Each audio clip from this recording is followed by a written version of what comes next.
ആവിഷ്കാര സ്വാതന്ത്ര്യം അപകടത്തിൽ തന്നെയാണ് എന്നുള്ളതാണ്. ഈ സിനിമയുമായി ബന്ധപ്പെട്ട് പറയുകയാണെങ്കിൽ ആദ്യം സെൻസർ ബോർഡ് ഈ സിനിമയ്ക്ക് ഉറപ്പ് നൽകിയാണ് സിനിമ തിയേറ്ററിൽ എത്തുമെന്ന്. അത് ജൂൺ 18-നായിരുന്നു. അത് തിരുവനന്തപുരത്ത് സിനിമ കാണുമ്പോൾ ആ സിനിമയ്ക്ക് ഉറപ്പ് കിട്ടുന്നു. തൊട്ട് പിറ്റേന്നാണ് മുംബൈയിൽ നിന്ന് പ്രൊഡ്യൂസർക്ക് വിളി വരുന്നത്, ഈ ടൈറ്റിലിൽ ജാനകി എന്ന പേര് മാറ്റണമെന്ന്. കേന്ദ്ര കഥാപാത്രത്തിൻ്റെ പേര് മാറ്റണം എന്ന് പറയുന്നു, പക്ഷേ കാരണം പറയുന്നില്ല. അതാണ് സംഭവിച്ചത്. അപ്പോൾ ഈ ബലാത്സംഗം ചെയ്യപ്പെട്ട് അതിനോട് പോരാടുന്ന സമൂഹത്തിൽ ആ വിഷയവുമായി ബന്ധപ്പെട്ടൊരു പോരാട്ടം കാഴ്ചവെക്കുന്ന പെൺകുട്ടിക്ക് ജാനകി എന്ന പേര് പാടില്ല എന്ന രൂപത്തിലാണ് അതിനെ വിവക്ഷിക്കേണ്ടി വരുന്നത്. ആദ്യം അതിനെപ്പറ്റി ഒന്നും പറയുന്നില്ല. അത് കഴിഞ്ഞിട്ട് പിന്നെ ഒരു ഷോക്ക് കോസും കൊടുക്കുന്നില്ല, ഒരു വിശദീകരണവുമില്ല, സർട്ടിഫിക്കറ്റുമില്ല. ആ സമയത്താണ് ഇതിൻ്റെ അണിയറ പ്രവർത്തകർ ഹൈക്കോടതിയെ സമീപിക്കുന്നത്. അങ്ങനെ ഹൈക്കോടതിയിലേക്ക് എത്തുന്നു. ഹൈക്കോടതിയിലേക്ക് എത്തുന്ന സമയത്ത് സെൻസർ ബോർഡ് എന്ത് ചെയ്യുന്നു, റിവൈസിംഗ് കമ്മിറ്റിക്ക് വിടുന്നു. റിവൈസിംഗ് കമ്മിറ്റി 9 അംഗം, അവരും ഇതേ തീരുമാനം തന്നെ എടുക്കുകയാണ്. അതിനുശേഷമാണ് ഹൈക്കോടതിയിൽ ഇതിൽ വാദം വരുന്നത്. അപ്പോൾ ജസ്റ്റിസ് നഗരേഷിൻ്റെ സിംഗിൾ ബെഞ്ച് സിനിമ കാണാൻ തീരുമാനിക്കുന്നു. അതൊരു അസാധാരണ നടപടിയാണ്. അദ്ദേഹം തന്നെ പോയി സിനിമ കാണുന്നു. സിനിമയുടെ അണിയറ പ്രവർത്തകരും ഒന്നുമില്ലാതെ തന്നെ ആ സിനിമ കാണുന്നു. അത് കഴിഞ്ഞ ശനിയാഴ്ചയായിരുന്നു ആ സിനിമ കാണുന്നു. അപ്പോൾ ഇത്രയും കാര്യങ്ങൾ നടക്കുമ്പോഴും, കോടതിയിൽ ഇതിൻ്റെ വാദം കേൾക്കുമ്പോഴും ജഡ്ജിയുടെ ഭാഗത്ത് നിന്ന് വരുന്ന ഒരു കാര്യം ആവിഷ്കാര സ്വാതന്ത്ര്യവുമായി ബന്ധപ്പെട്ട അദ്ദേഹത്തിൻ്റെ പോസിറ്റീവായ വാചകങ്ങളാണ്. അപ്പോൾ നമ്മൾ നേരത്തെ പറഞ്ഞതുപോലെ പ്രതീക്ഷിക്കുന്നത് ഈ സിനിമ വളരെ വേഗം തന്നെ തിയേറ്ററിൽ കോടതിയുടെ ഒരു ഉത്തരവായി തന്നെ അത് വരുമെന്നുള്ളതാണ്. പക്ഷേ അത് സംഭവിക്കുന്നില്ല എന്നുള്ളതാണ്. ഇപ്പോൾ ഏറ്റവും ഒടുവിൽ ഇതിൽ ഒത്തുതീർപ്പിലേക്ക് പോകുമ്പോൾ ഇത് ആരുടെ വിജയം എന്ന് പറയാൻ പറ്റാത്ത, ഇപ്പോൾ സിനിമ എടുത്തവരുടെ ഒരു വിജയമായി കാണാൻ പറ്റില്ല. അപ്പുറത്ത് സെൻസർ ബോർഡിനും അങ്ങനെ പൂർണ്ണ വിജയം എന്ന് പറയാൻ പറ്റില്ല. കാരണം 96 കട്ട് പറഞ്ഞെടുത്ത് 2 കട്ടല്ലേ വേണ്ടി വന്നുള്ളൂ എന്ന രൂപത്തിലേക്ക് അത് ആശ്വാസം കൊള്ളുകയാണ് അതിൻ്റെ അണിയറ പ്രവർത്തകർ. യഥാർത്ഥത്തിൽ അതൊരു ആശ്വാസമാണോ? ഒരു പ്രവണതയ്ക്ക് തുടക്കം കുടിക്കുകയാണ്. ഭാവിയിലേക്കുള്ള കട്ടാണ്. അപ്പോൾ ഈ 2 കട്ടല്ലേ വന്നുള്ളൂ എന്ന് സാങ്കേതികമായി ആശ്വസിക്കാം. പക്ഷേ 2 കട്ട് വേണ്ടിയിരുന്നു എന്നുള്ള ചോദ്യമാണ് യഥാർത്ഥത്തിൽ ചോദിക്കേണ്ടിയിരുന്നത്. ആ 2 കട്ട് എവിടെയാണ് വരുന്നിടത്താണ് നേരത്തെ ജിമ്മി പറഞ്ഞതുപോലെ ഇങ്ങനെ ബലാത്സംഗം ചെയ്യപ്പെട്ട ഒരു യുവതി, ആ യുവതിക്ക് സീതയുടെ പര്യായമായ ജാനകി എന്ന പേര് വരുന്നു. അപ്പുറത്ത് ക്രോസ് വിസ്താരം നടത്തുന്ന അഭിഭാഷകൻ ഒരു മുസ്ലിം നാമധാരി ആവുകയാണെങ്കിൽ അത് ഇവിടെ വലിയ കുഴപ്പങ്ങൾ സൃഷ്ടിക്കും എന്നാണ് എഴുതി വച്ചിരിക്കുന്നത് സത്യവാങ്മൂലത്തിൽ. അതെങ്ങനെയാണ് അങ്ങനെ പറയുക എന്നുള്ളതാണ് ഏറ്റവും എന്താ പറയുക, ഒരു ബുദ്ധിയുള്ള ആൾക്ക് അംഗീകരിക്കാൻ പറ്റാത്ത, ഈ സാധാരണക്കാർ, കോമൺ മാൻ എന്നാണ് പറയുന്നത്, കോമൺ മാൻ അതിനെ അംഗീകരിക്കില്ല എന്നാണ് പറയുന്നത്. അപ്പോൾ ആളുകളുടെ ബുദ്ധിയൊക്കെ ഇത്രത്തോളം അപമാനിക്കുന്ന രീതിയിലാണോ വ്യാഖ്യാനിക്കുന്നത് എന്നുള്ള ചോദ്യം കൂടി അവിടെ നിൽക്കുകയാണ്. അപ്പോൾ അത് പറയുന്നു. എന്നിട്ട് ആ ഭാഗം, സിനിമയുടെ അവസാന ഭാഗത്ത് വരുന്ന ഈ കോടതിയിലെ രംഗങ്ങളാണ് മുഴുവൻ ആ സിനിമയിൽ പ്രധാനപ്പെട്ടതെന്ന് തോന്നുന്നു. അപ്പോൾ അതിലെ അവസാന ഭാഗത്ത് അഭിഭാഷകന് ഈ പേര് ഉച്ചരിക്കാനേ പറ്റില്ല, അതൊക്കെ മ്യൂട്ട് ചെയ്യണം. അത് ഈ 3 ദിവസത്തിനകം ഈ കാര്യങ്ങളൊക്കെ ചെയ്തിട്ട് വീണ്ടും സെൻസർ ബോർഡിന് അയക്കണം.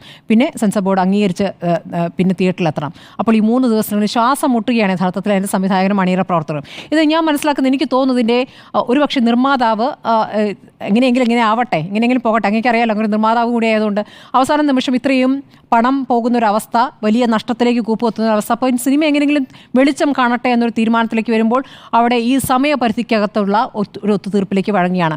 ഒരു വലിയ ഫ്രെയിമിൽ വെച്ച് നോക്കുമ്പോൾ ഒരു പോരാട്ടത്തിനുള്ള സാധ്യതകൾ അവിടെ നിൽക്കുമ്പോഴും ഈ സിനിമയ്ക്ക് മാത്രമായി അങ്ങനെ ഒരു പോരാട്ടം നടത്താൻ പറ്റാത്തൊരവസ്ഥ വരുന്നു. ആ സിനിമ കഴിയുന്നത്ര വേഗം തിയേറ്ററിലേക്ക് എത്തുക, വെള്ളിയാഴ്ച എത്തിക്കുക എന്നാണ് അവർ ലക്ഷ്യപ്പെടുന്നത്. അപ്പോൾ അതിനുവേണ്ടി വളരെ വേഗം അതിലേക്ക് പ്രവർത്തിക്കുക എന്നുള്ളതാണ് ഇതിൽ ഏറ്റവും പ്രധാനപ്പെട്ട ഒരു ചോദ്യമായി നിൽക്കുന്നത്. എന്തുകൊണ്ട് സുരേഷ് ഗോപി മിണ്ടുന്നില്ല?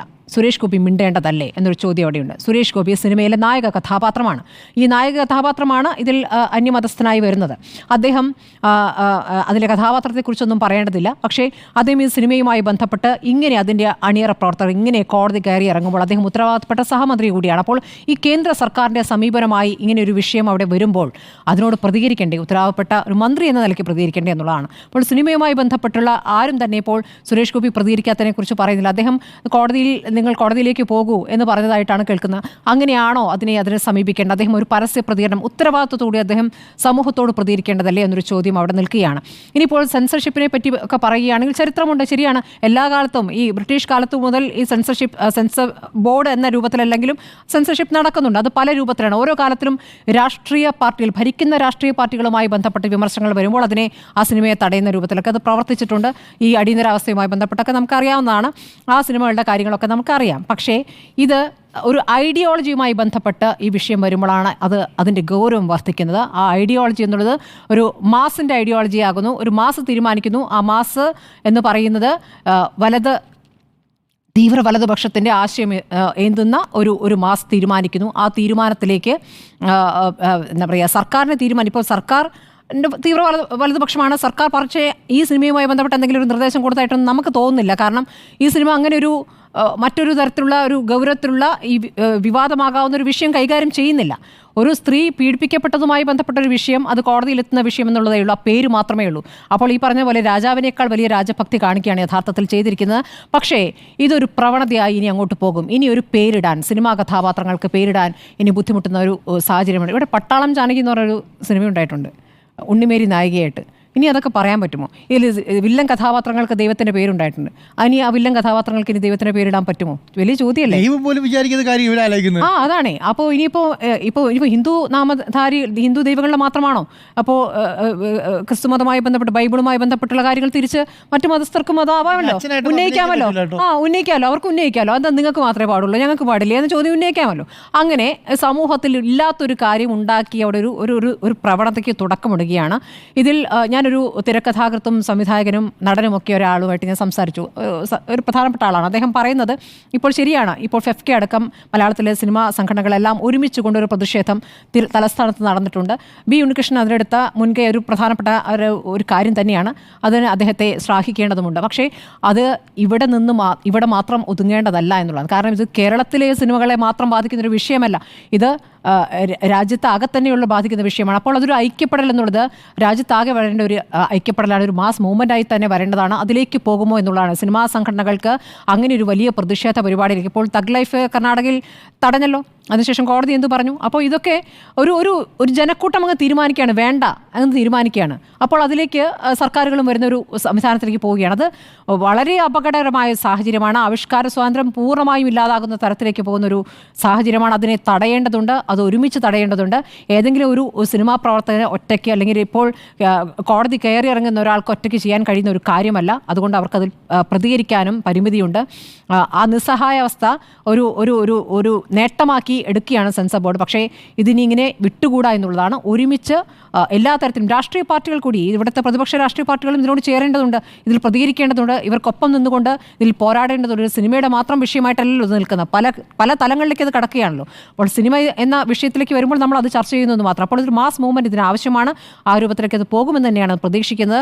നിലവിൽ ആവിഷ്കാര സ്വാതന്ത്ര്യം അപകടത്തിൽ തന്നെയാണ്. മാത്രമല്ല ഒരു പ്രശ്നം കൂടെ ഉണ്ട്, ഇതെല്ലാം ഓർമ്മിപ്പിക്കുന്നത് ഇതിപ്പോൾ അടിയന്തരാവസ്ഥയുടെ 50-ാം വാർഷികത്തിൽ നമ്മൾ കടക്കുകയാണ്. അപ്പം നമ്മൾ ഓർമ്മിക്കുന്ന അടിയന്തരാവസ്ഥ കാലത്ത് ഇങ്ങനെയായിരുന്നു. 2 വർഷത്തെ അടിയന്തരാവസ്ഥയുടെ ഓർമ്മപ്പെടുത്തിക്കൊണ്ട് ഇടയ്ക്കിടയ്ക്ക് പറഞ്ഞിട്ട് 2 വർഷത്തെ അടിയന്തരാവസ്ഥയുടെ കാലം നമ്മളെ ഓർമ്മിച്ചുകൊണ്ട് എന്തൊക്കെയാണ് അടിയന്തരാവസ്ഥ കാലത്ത് സങ്കല്പിക്കാൻ പോലും പറ്റാത്ത കാര്യങ്ങൾക്ക് അപ്പുറത്തേക്ക് കാര്യങ്ങൾ പോകുന്നു. എന്നിട്ട് നമ്മളെ അടിയന്തരാവസ്ഥ ഓർമ്മിക്കുന്നു. പണ്ട് അങ്ങനെ ആയിരുന്നില്ലേ? ഈ ജൂതന്മാർ പറയുന്ന പോലെയാണ്, പണ്ട് ഞങ്ങളെ ഹിറ്റ്ലർ ഉപദ്രവിച്ചില്ലേ, അതുകൊണ്ട് ഞങ്ങൾ പലസ്തീൻകാരെ ഉപദ്രവിക്കും എന്ന ഇതിനിടയ്ക്ക് ഒരു കാര്യം കൂടി ഉണ്ട്. രാവണ പ്രഭു റിലീസ് ചെയ്യുന്ന കേൾക്കുന്നുണ്ട്. സാധിക്കുമെന്നുള്ള ചോദ്യം അവിടെ നിൽക്കുന്നുണ്ട്. അതിൽ നായികയുടെ പേര് ജാനകിയാണ്. നായകൻ തട്ടിക്കൊണ്ടുപോവുകയാണ് എന്ന് മാത്രമല്ല, രാവണപ്രഭുവിൽ ശരിക്കും രാവണനാണല്ലോ. അതെ, അതിന് നടക്കുമോ ആർക്കറിയാം.